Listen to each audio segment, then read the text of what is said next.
Hello साथियों, नमस्कार। आज एक बार हम फिर कैलेंडर का पार्ट 2 लेकर आए हैं। आज हम लोग कैलेंडर के पार्ट 2 में ये देखेंगे कि कौन से वर्ष लीप वर्ष हैं और कौन से वर्ष साधारण वर्ष हैं।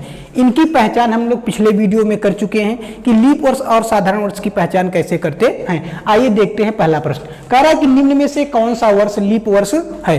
तो लीप वर्ष की जैसे ही बात आ जाएगी तो आपके दिमाग में 4 और 400 की बात आ जानी चाहिए। इसका मतलब ये हुआ कि जो दिए गए वर्ष होते हैं, जो दिए गए वर्ष हैं, अगर इनके अंतिम 2 अंक 4 से पूरी तरीके से क्या हो विभाजित हो जाएं, अगर ये अंतिम 2 अंक 4 से पूरी तरीके से विभाजित हो जाएं और रिमाइंडर क्या दे दें, 0 दे दें, तो वह वर्ष लीप वर्ष कहलाएगा। आइए चेक करते हैं। 1936 की अगर बात करें, अगर इसका अंतिम 2 अंक आप देखेंगे तो 36 है। जब आप 36 को 4 से डिवाइड करेंगे तो आप देख पाएंगे कि 4 का टेबल पर ही 36 ज्यादा ना हो, तो 4 9 के कितना होता है 36 को घटाएंगे तो कितना मिल जाएगा, रिमाइंडर आपको 0 मिल जाएगा। इसका मतलब हुआ कि जो 1936 है ये क्या है, लीप वर्ष कहलाएगा। अब बात हुई 1938 में। अगर 1938 में आप अगर 38 को 4 से डिवाइड करेंगे तो आप देखेंगे 4 में कितना होता है, फिर 36 हो जाएगा। 8 में से 6 घटाएंगे 2 और यहाँ 0, रिमाइंडर आप देख पा रहे हैं कितना आ गया, 2। इसका मतलब जैसे ही रिमाइंडर आ जाएगा, कुछ ना कुछ तो रिमाइंडर आएगा, जैसे कुछ रिमाइंडर आ जाएगा तो वह वर्ष लीप वर्ष नहीं कहलाएगा। लीप वर्ष की क्राइटेरिया क्या है कि जो रिमाइंडर है, जब हम 4 से भाग लगाएं दिए गए वर्ष के अंतिम 2 अंक में, तो उसका जो रिमाइंडर है वो क्या आना चाहिए, 0 आना चाहिए। अगर 0 नहीं आता है, शेष में कुछ आता है, तो वह वर्ष लीप वर्ष नहीं कहलाएगा। 1962 को देखिए। अगर 1962 को अगर आप 62 को 4 से डिवाइड करेंगे तो आप देखिए 4 बन जा 4 घटाएंगे आपको 2 मिल जाएगा, यहाँ 2 उतारिए, 4 5 जा कितना होता है 20, और ये रिमाइंडर इसमें कितना मिल जाएगा आपको, 2 मिल गया। देखिए यहाँ पे भी रिमाइंडर कितना आ रहा है, मतलब शेषफल कितना आ रहा है, 2 आ रहा है। इसका मतलब ये जो 1962 है ये भी लीप ईयर नहीं है। 1931 में अगर आप 31 की बात करेंगे, अगर आप 31 को 4 से डिवाइड करिए तो आप देख पाएंगे कि 4 से 52 मतलब 4 से 52 करेंगे तो 4 7 28 होगा, और इसको इसमें करेंगे कैरी लेंगे, क्योंकि भाई देखो 8 क्या है, 1 से क्या है बड़ा है, तो सब्ट्रैक्ट तो नहीं हो पाएगा, यानी घटाया नहीं जा सकता है। तो आप इससे कैरी लेंगे तो यहाँ 11 हो जाएगा, और जैसे ही आप 11 में से 8 निकालेंगे कितना आ जाएगा, 3 आ जाएगा, और यहाँ बचेगा 2 और ये 0, यानी जो रिमाइंडर वो कितना आ गया, 3 आ गया। इसका मतलब ये अगली वर्ष क्या है, लीप वर्ष नहीं है। तो ये बात समझ में ये आ गई कि लीप वर्ष और साधारण वर्ष की जो पहचान है वो हम कैसे करते हैं। अगर जो दिए गए वर्ष के अंतिम 2 अंक अगर 4 से पूरी तरीके से विभाजित हो जाएं और शेषफल क्या आ जाए, 0 आ जाए, तो वह लीप वर्ष कहलाएगा। अगर शेषफल 0 नहीं आता है तो दिए गए वर्ष साधारण वर्ष कहलाएंगे। तो इसका मतलब कि इस प्रश्न से हम लोग ये सीख गए कि साधारण वर्ष और लीप वर्ष कैसे पहचानते हैं, तो ये हम लोग इससे सीख जाएंगे। दूसरी बात यह है कि शताब्दी लीप ईयर कैसे होता है, शताब्दी लीप वर्ष कैसे पहचान करेंगे। देखिए जो शताब्दी लीप वर्ष की पहचान है उसको भी हम लोग बड़े प्यार से समझेंगे और आप देखते रहिए।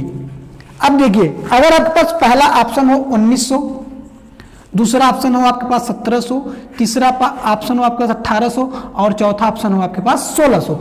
देखिए जैसे ही वर्ड यानी ये सब शताब्दी की बात कर दे, शताब्दी लीप ईयर की, तब आप यहाँ पे 4 से विभाजित नहीं करेंगे, तब आप 4 के बजाय आपको 400 से विभाजित करना पड़ेगा। इसका मतलब ये हुआ कि जो दिए गए वर्ष होंगे, जिस दिए गए वर्ष के अंतिम 2 अंक डबल 0 हो, अंतिम 2 अंक क्या हो, डबल 0 हो, तो उनको हम 400 से विभाजित करेंगे। अगर 400 से विभाजित करने पर शेषफल अगर 0 आ जाए, क्या 400 से विभाजित करने पर अगर शेषफल 0 आ जाए तो वो दी गई शताब्दी कैसी शताब्दी कहलाएगी, लीप वर्ष की शताब्दी कहलाएगी। आइए चेक करते हैं। 1900 में अगर आप 400 से भाग देंगे तो आप देख पाएंगे कि 4 चौके कितना होता है, 1600 होता है। जैसे ही आप इसको घटाएंगे 9 में से 6 जाएगा 3, 300 रिमाइंडर आ जाएगा। इसका मतलब ये हुआ कि यह शताब्दी कैसी शताब्दी है, लीप शताब्दी नहीं है। 1700 की बात करेंगे अगर हम लोग, 1700 में जैसे ही आप 400 का भाग करेंगे तो आप देख पाएंगे कि 4 चौके कितना होता है, 1600 होता है। अगर 1600 में आप इसे सब्ट्रैक्ट यानी घटाएंगे तो आप देख पाएंगे कि रिमाइंडर कितना आ रहा है आपका, 100 आ रहा है। इसका मतलब ये भी लीप शताब्दी नहीं है। 1800 में अगर आप 1800 को 400 से भाग करेंगे तो आप देख पाएंगे कि 4 चौके कितना होता है, 1600 होता है। आप देख पाएंगे कि इसका जो रिमाइंडर है वो कितना आ रहा है, 200 आ रहा है। इसका मतलब ये भी लीप शताब्दी नहीं है। अब बात किसकी आती है, 1600 की। अगर आप 1600 को 400 से विभाजित करेंगे तो आप देख पाएंगे कि 4 चौके कितना होता है, 1600 होता है, और रिमाइंडर कितना आ गया, 0 आ गया। रिमाइंडर कितना आ गया, 0 आ गया। इसका मतलब ये है, ये जो 1600 की शताब्दी है ये कैसी शताब्दी है, लीप शताब्दी है। कैसी शताब्दी है, लीप शताब्दी है। तो इसका मतलब आपको निम्न में से कौन सा वर्ष लीप शताब्दी वर्ष है, तो ये आपको पकड़ में आ गया कि 1600 जो है वो लीप शताब्दी है। तो हम लोग इस प्रश्न से साधारण वर्ष और लीप वर्ष और लीप शताब्दी पहचानना सीख गए हैं। अच्छा, जो लीप शताब्दी नहीं होंगी वो क्या हो जाएंगी, वो साधारण वर्ष में चली जाएंगी। जैसे 1900, 1700, 1800, 1500, 1300, ये सब साधारण वर्ष में चले जाएंगे। ठीक, आइए कुछ फैक्ट की बात करते हैं। फैक्ट में हम लोग ये देखेंगे, साधारण वर्ष और लीप वर्ष से संबंधित कुछ फैक्ट पे चर्चा करते हैं। देखिए, जो साधारण वर्ष होता है, किसी भी साधारण वर्ष, अगर हम साधारण वर्ष की बात करें, किसकी, साधारण वर्ष की, तो बताइए साधारण वर्ष का मतलब किसी भी वर्ष का जो स्टार्टिंग यानी जो पहला दिन होता है वो क्या होता है, 1 जनवरी होता है। क्या होता है, 1 जनवरी होता है। और किसी भी वर्ष का जो अंतिम दिन होता है वो क्या होता है, 31 दिसंबर होता है। क्या होता है, 31 दिसंबर होता है। ये अंतिम दिन है। ये क्या है, अंतिम दिन है। क्या है, अंतिम दिन। ये क्या है आपका अंतिम। और ये 1 जनवरी क्या है आपका, पहला दिन है। क्या है, पहला दिन है। अब बात समझिए, अगर मान लो मैं कहूं कि साधारण वर्ष, अगर मान लो वह वर्ष क्या हो, 1921 रहा हो, वह वर्ष क्या है, 1921 है। अगर मैं कहूं कि 1921 यानी 1 जनवरी 1921 का जो पहला दिन है, अगर वो मान लो सोमवार रहा हो, क्या रहा हो, सोमवार, तो अब मैं आपसे कहूंगा कि 31 दिसंबर को इसका क्या होगा, तो जो इसका 31 दिसंबर का जो अंतिम दिन है वो भी क्या हो जाएगा, सोमवार हो जाएगा। क्या हो जाएगा, सोमवार हो जाएगा। इसका मतलब एक बात ये निकल के आ गई कि साधारण वर्ष का पहला दिन और अंतिम दिन आपस में क्या होते हैं, बराबर होते हैं। आपस में क्या होते हैं, बराबर होते हैं। दूसरी बात, साधारण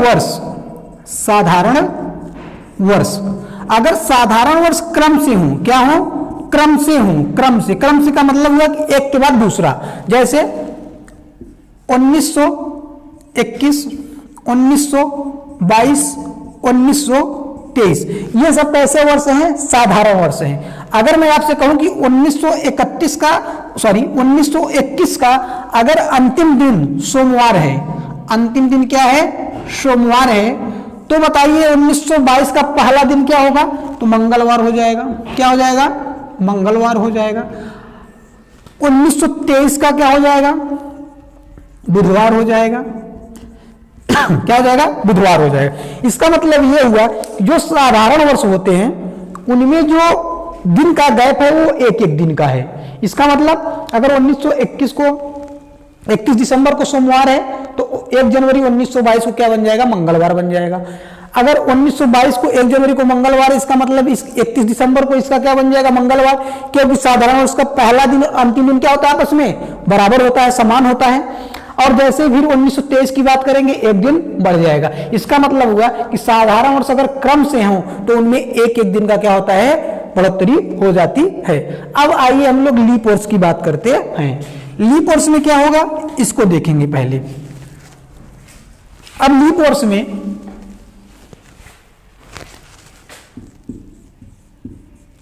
लीप वर्ष अगर मान लो लीप वर्ष 1920, ठीक है, 1920 कैसा वर्ष है, लीप वर्ष है।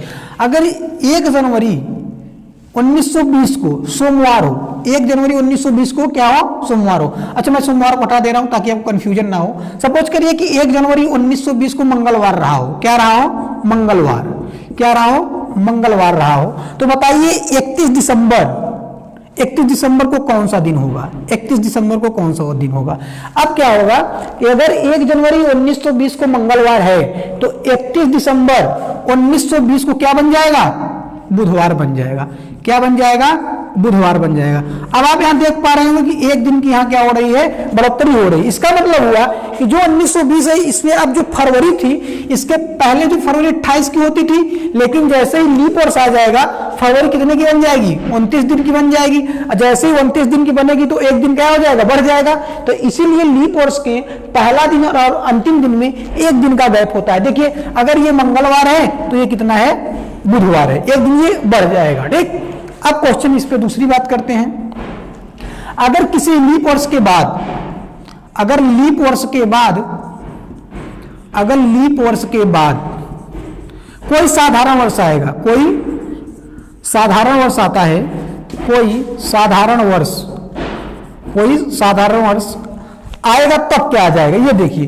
अगर आप समझ 1920, अगर आप देख रहे हैं कि अगर 1920 को 31 दिसंबर है ना, 31 दिसंबर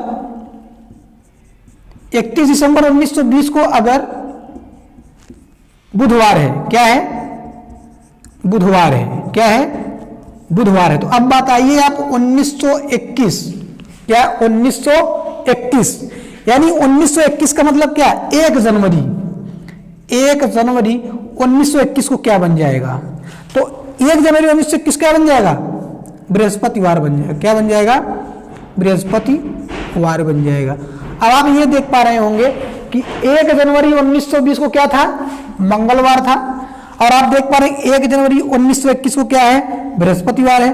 अब इसके बीच में आप गैप देख पा रहे हैं, 2 दिन का हो गया, मंगलवार के बाद 2 दिन यानी बुधवार और बृहस्पतिवार। इसका मतलब हुआ कि एक लीप वर्ष के बाद अगर एक साधारण वर्ष आता है तो उस साधारण वर्ष में 2 दिन बढ़ जाता है। जैसे 1 जनवरी 1920 को मंगलवार, मैं कहूं कि बताओ 1 जनवरी 1921 को क्या हो जाएगा, तो आप कहोगे बृहस्पतिवार।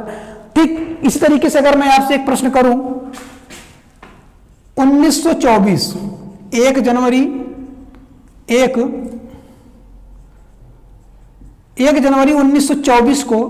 1924 को शुक्रवार है, क्या है, शुक्रवार है। तो आप बताइए 1 जनवरी 1925 को कौन सा दिन होगा।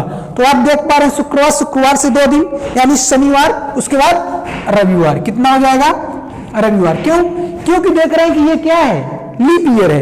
लीप ईयर के बाद जैसे ही कोई साधारण वर्ष आता है उसमें 2 दिन की क्या हो रही है, वृद्धि हो रही है। यहाँ पे भी आप देख लो मंगलवार के बाद कितना आया, बृहस्पतिवार। यहाँ पे देखो शुक्रवार तो क्या हो जाएगा, रविवार हो जाएगा। तो ये बात आपको अच्छे से समझ में आ गई होगी कि लीप वर्ष कैसे पहचानते हैं, साधारण वर्ष कैसे निकालते हैं, साधारण वर्ष और लीप वर्ष का जो क्रम है उसमें दिनों का अंतर कैसे पहचानते हैं। इसके बाद हम लोग अगले जो प्रश्न है इससे संबंधित कैलेंडर से अगले वीडियो में करेंगे। ठीक, थैंक यू, धन्यवाद।